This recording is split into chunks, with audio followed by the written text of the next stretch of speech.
All right, what's up? It's week 2.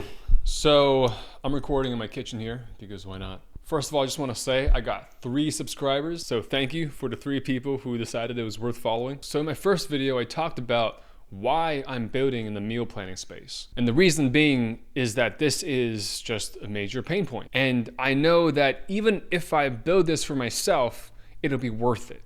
So that's why I'm doing this anyways.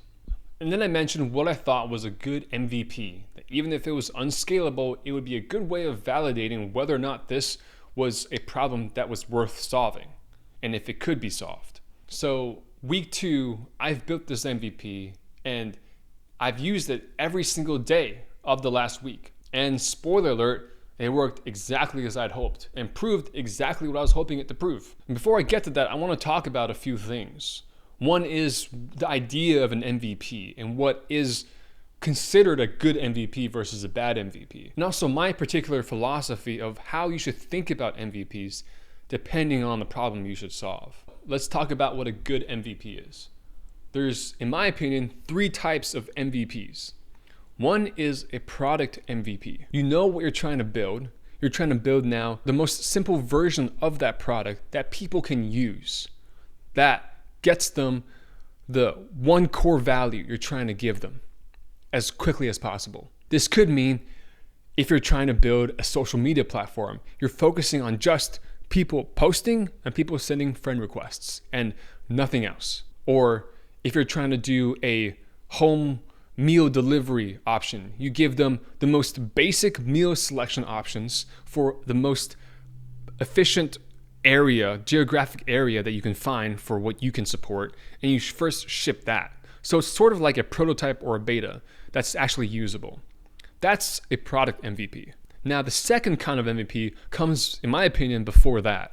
It's the MVP that you use to validate whether or not people even want to buy your idea. I would very much say that an Instagram reel promoting your idea before you've built it, but treating your idea as already built, as an MVP. You could have a wait list connected to that reel. And if people join that wait list, that whole experience from reel to wait list, that's the MVP. Do people even want your idea? And a lot of the times you want to build that first before you even think about building a product MVP. Now there's a third type of MVP, which is the most brute force solution possible for you to prove to yourself that this solution is even worth spending time on, even worth building an MVP for to try to sell to others before you even get to the product MVP. You're not building it for anyone else to use. You're building this just for yourself to prove that this idea is worth spending time and money and energy on. And what does that look like? That could be something as simple as, I'm really annoyed by this thing that I really want to build an app for, and maybe I'll pay someone $100 to just do this thing for me. And let me just see, after that week, does my life feel a lot better? Is it now worth for me to find a solution that doesn't cost me $100? And so other people can't use this MVP at all. This is purely for you to validate for yourself, is this problem real? Is my life actually better when I've solved it? In my opinion, those are the 3 dominant types. And this is very much sort of a philosophy rather than like a strict definition, but it's just what I've seen based on my experience. So in my first video, I talked about building that third type of MVP. The type that proves to me first whether or not my pain point is as real as it seems, and if the solution to it improves my life as much as I'd hoped it to. And the answer is yes. So last week, in just a single day, I went into Claude, I gave it files for my personal requirements, nutritional information, and I uploaded 2 big batches of recipes from 2 creators that I follow that I was really looking forward to trying. And it turned out really well. I basically had Claude give me a meal plan, generate a PDF of the visuals so I could see what the recipes look like for lunch and dinner every single day of that week. And I had to sync the shopping list of ingredients for all those recipes right to my phone in my Apple reminders. But the main point is that the PDF it generated, the plan, was well balanced. There was a good balance of meat that I wanted, veggies. It substituted ingredients. It suggested modifications to a recipe based off of me and my partner's preferences. It proved to me that planning is a really annoying part. And once I've taken that out of my schedule, I feel really good.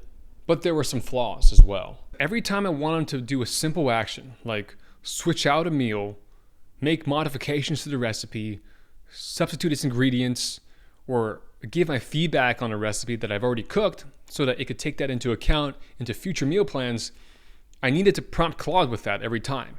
And Claude had to sometimes regenerate the whole meal plan, the whole PDF, resync the shopping list, or make a new PR, basically, into the code base so it could log the feedback. All of these things are really time consuming. They should be instant, basically. If you think about an app, switching out ingredients and having that update the grocery list is a very instant action, because in the code, you've already mapped the recipe to the ingredients. So it's really simple to do and it's really quick. But in Claude, it has to recompute that and re-infer that every single time.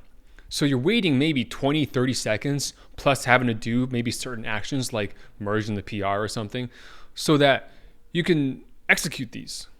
And Claude is not really built for that.